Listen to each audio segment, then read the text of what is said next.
જીવાદોરી સમાન ઠેબી ડેમ હવે પ્રથમ વખત સંપૂર્ણ ભરાશે।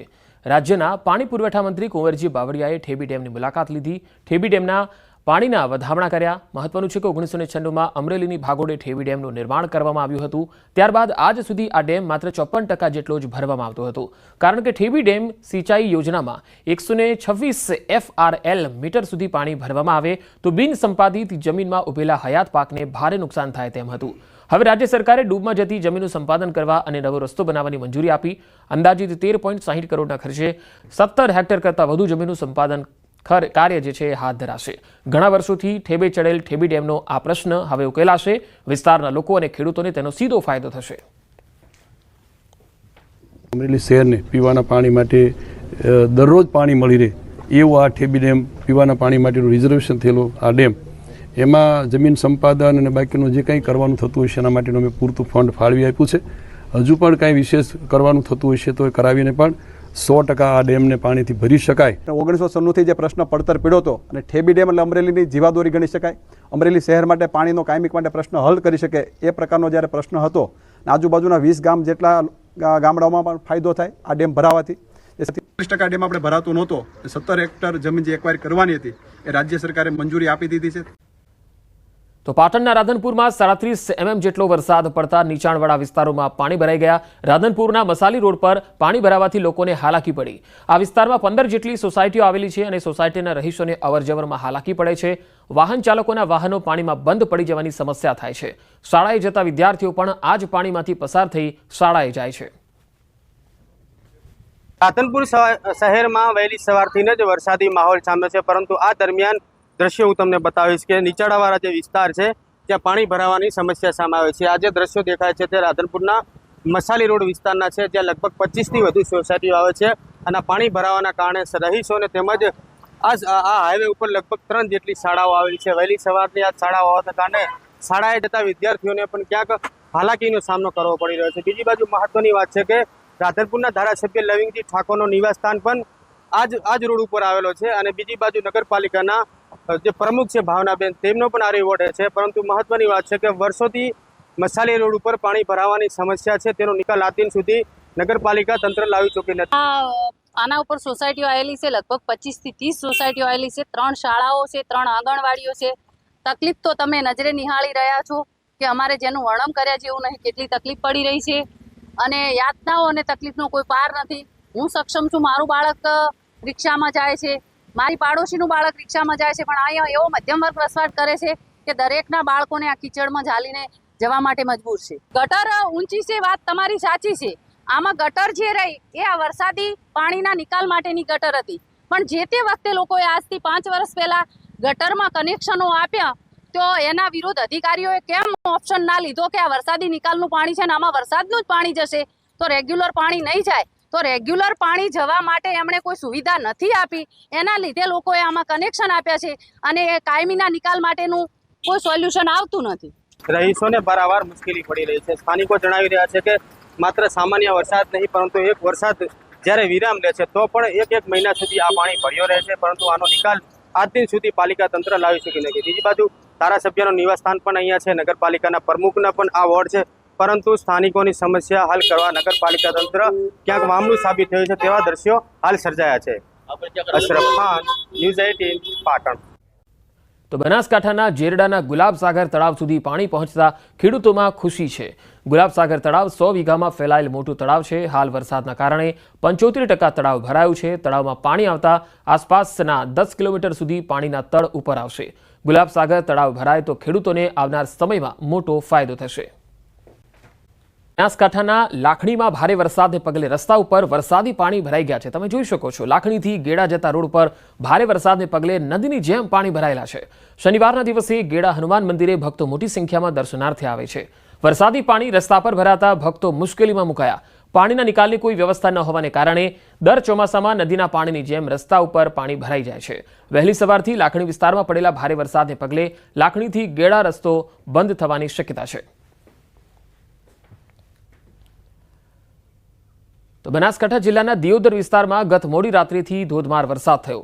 દિયોદર વિસ્તારમાં ભારે વરસાદના પગલે અનેક વિસ્તારોમાં વરસાદી પાણી ભરાયા। દિયોદરના બજારમાં પણ વરસાદી પાણી ભરાતા વાહન ચાલકો મુશ્કેલીમાં મુકાયા। વિરામ બાદ વરસાદ થતાં લોકોએ ઠંડકનો અનુભવ કર્યો. સારા વરસાદથી ખેડૂતોમાં પણ ખુશીની લહેર છે. તો બનાસકાંઠાના ધાનેરા ડીસા હાઈવે પર વરસાદી પાણી ભરાયા. જેરડા ટેટોડા વચ્ચે 1 ફૂટ જેટલા પાણી ભરાયા. ધાનેરા ડીસાને જોડતો મુખ્ય હાઈવે છે, જ્યાં હજારો વાહનોની અવરજવર થાય છે. હાઈવે પર પાણી ભરાતા વાહન ચાલકો ત્રાહિમામ થઈ ગયા છે. અનેક ટુ વ્હીલર અહીંયા પાણીમાં બંધ પડી જાય છે. વર્ષોથી ધાનેરા ડીસા હાઈવે પર વરસાદી પાણી ભરાવાની સમસ્યા યથાવત રહે છે. તો બનાસકાંઠામાં ભારે વરસાદથી રસ્તાઓ પર પાણી ભરાયા. નીચાણવાળા વિસ્તારોમાં સમસ્યા સર્જાઈ છે. ડીસાના કંસારી ગામે વરસાદથી પશુપાલકો મુશ્કેલીમાં મુકાયા. રસ્તા ઉપર વરસાદી પાણી ભરાતા ગામનો સંપર્ક તૂટ્યો છે. વહીવટી તંત્રને રજૂઆત છતાં નિકાલની વ્યવસ્થા નહીં થવાથી લોકો રોષે ભરાયા. ગામજનોની તાત્કાલિક પાણી નિકાલ અને નવા રોડની માંગ ચાલી રહી છે. નાના બાળકોને સ્કૂલ કેવી રીતે મિલવાના, અને અમે ખૂબ પરિસ્થિતિ આ રસ્તો કઈ કરીને સુધારો. અમે બહુ પરિસ્થિતિ અમે સાહેબ અમે અહીં ચાલી નહીં શકતા. અમે દવાખાને બહુ બીમાર હોય, ગંડા બુઢા તો કેવી રીતે લઈને ચાલવાના. અમારે કોઈ રસ્તો આવવાન કાઢવાનો અમારે કોઈ રસ્તો નહીં. અને તમે કોઈ બી કરીને અમારી વિનંતી સુનો. પાણીનો એટલો પ્રોબ્લેમ છે. અહીં ગામજનો સંપર્ક વિહોણા થઈ ગયા છે.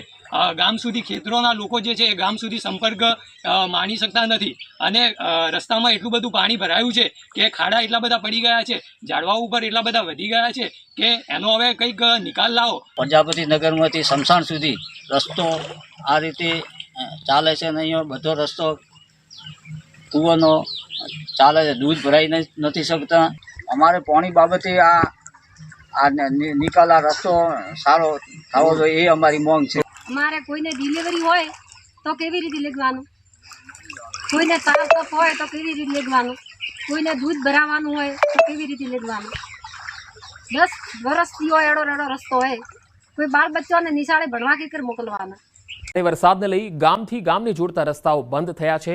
ડીસાના શેરપુરા, યાવરપુરા, લક્ષ્મીપુરા સહિતના વિસ્તારોમાં ભારે વરસાદને લઈ રસ્તાઓ બંધ થઈ ગયા છે. રસ્તા પર નદીની જેમ પાણી વહેતું થયું છે અને વાહન વ્યવહાર ઠપ્પ થયો છે. રસ્તા ઉપર પાણી ભરાઈ જતા પશુપાલકો, ખેડૂતો, વિદ્યાર્થીઓ મુશ્કેલીમાં મુકાયા છે. ડીસાથી અનેક ગામોને જોડતા રસ્તા ઉપર વરસાદી પાણી ભરાતા દર વર્ષે ચોમાસામાં રસ્તાઓ બંધ થઈ જાય છે. રસ્તાઓનું પાણી ખેતરમાં જતા ખેડૂતોને પણ નુકસાન થઈ રહ્યું છે. ડીસા તાલુકાના ગામડાઓમાં વરસાદી પાણીથી ખેતરો નદીમાં ફેરવાઈ ગયા છે. માં આગાહીકાર રમણીક વામજાએ આગાહી કરી છે. જુલાઈ 19 થી 30 સુધી સૌરાષ્ટ્રમાં વરસાદની સંભાવના. 2 થી 10 ઇંચ જેટલો વરસાદ નોંધાવાની શક્યતા છે. પવનની દિશા ફરવાના કારણે વરસાદી વાતાવરણનું અનુમાન છે. જામનગર જિલ્લામાં વધુ વરસાદ થવાની સંભાવના છે. ગાજવીજ સાથે ધોધમાર વરસાદની શક્યતા છે. 19/7 થી 30/7 અંદર 2 થી 10 ઇંચ વરસાદ થશે. એનું કારણ અત્યારે આ નક્ષત્ર રાતે બદલે છે. પટ નક્ષત્ર વાહન છે મોર, અને આ નક્ષત્ર સંજોગી હોવાથી વરસાદ પણ સારા થશે. સમગ્ર સૌરાષ્ટ્ર ખેડૂતો કોઈ પણ ચિંતા કરવી નથી. અત્યારે જે વરસાદ થયો તેની પવનની દિશા બદલાયેલી હોવાથી અને જામનગર જિલ્લામાં કદાચ વરસાદ વધારે થશે એવું મારું પૂર્ણ અનુમાન છે. અને આ વરસાદ ગાજવી સાથે બપોર પછી જેમાં વિરામ બાદ વરસાદ ફરીથી જોર પકડી રહ્યો છે. આગાહીકાર અંબાલાલ પટેલે વરસાદ અંગે આગાહી કરી છે. જુલાઈથી ઓગસ્ટ સુધી મેઘરાજાની ચાલ કેવી રહેશે તેની આગાહી કરી. આજે બુધ વક્રી હોવાથી વરસાદી ઝાપટા પડી શકે. સૂર્યનો પુષ્ય નક્ષત્રમાં પ્રવેશ થવાથી આ વરસાદી પાણી ખેડૂતો માટે સારું પુરવાર થશે. અંબાલાલ પટેલે ઓગસ્ટમાં કેવો વરસાદ રહેશે તેની પણ આગાહી કરી દીધી. 6 થી લઈને 10 ઓગસ્ટ દરમિયાન વરસાદ થશે, તો 15 થી 17 ઓગસ્ટ દરમિયાન વરસાદી ઝાપટા પડશે. જન્માષ્ટમી પર તડકા વચ્ચે વરસાદી ઝાપટા પડશે. 19 ઓગસ્ટના રોજ વધુ વરસાદી ઝાપટા થઈ શકે. 23 ઓગસ્ટ પછી પર્વત આકારનો મેઘ ચડે ત્યાં પડે એવી આગાહી પણ કરી. આજે વરસાદી વાતાવરણ બન્યું છે એ લગભગ કોઈ મોટી સિસ્ટમના કારણે બનવામાં નથી, પરંતુ આજ બુધ વક્રી છે ગ્રહોની ફેરફારીના કારણે. અને 20મી તારીખે સૂર્ય પુષ્ય નક્ષત્રમાં જાય છે, એટલે નક્ષત્રની ફેરફારી જે થતી હોય છે તે ગાળાની આસપાસ આવું વાતાવરણ ઘણીવાર બનતું હોય છે.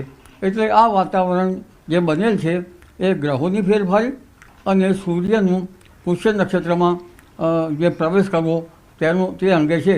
અને સૂર્ય જ્યારે પુષ્ય નક્ષત્રમાં પ્રવેશ કરે કે ખેડૂતો માટે આ નક્ષત્ર સારું ગણાય છે. બીજું મજબૂત વાહન આવી રહ્યું છે.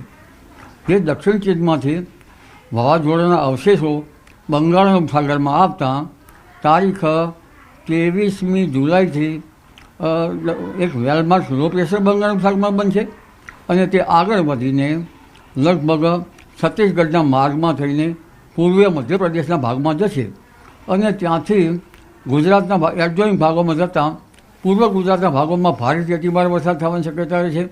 જેના લીધે પૂર્વીય ઉત્તર ગુજરાતના ભાગો, પૂર્વીય ગુજરાતના ભાગો, પૂર્વીય મધ્યપ્રદેશના ભાગો, સાબરકાંઠાના ભાગો, પંચમહાલના ભાગો, મહીસાગરના ભાગો, આ ભાગોમાંથી કેટલાક ભાગમાંથી ભારેથી અતિભારે વરસાદ થવાની શક્યતા રહે છે અને 22થી 24માં ગુજરાતના ઘણા ભાગોમાં પણ હવામાનમાં પલટો આવશે. પરંતુ વરસાદી વહન તો આ તો ઝાપટા સત્તર છે, એ તો લગભગ જુલાઈના ચોથા સપ્તાહથી ઓગસ્ટની શરૂઆત સુધીમાં વરસાદ થવાની શક્યતા રહે છે અને આ વરસાદી પાણી પણ સારું ગણાશે. 6થી 10મીમાં વરસાદ થવાની શક્યતા છે.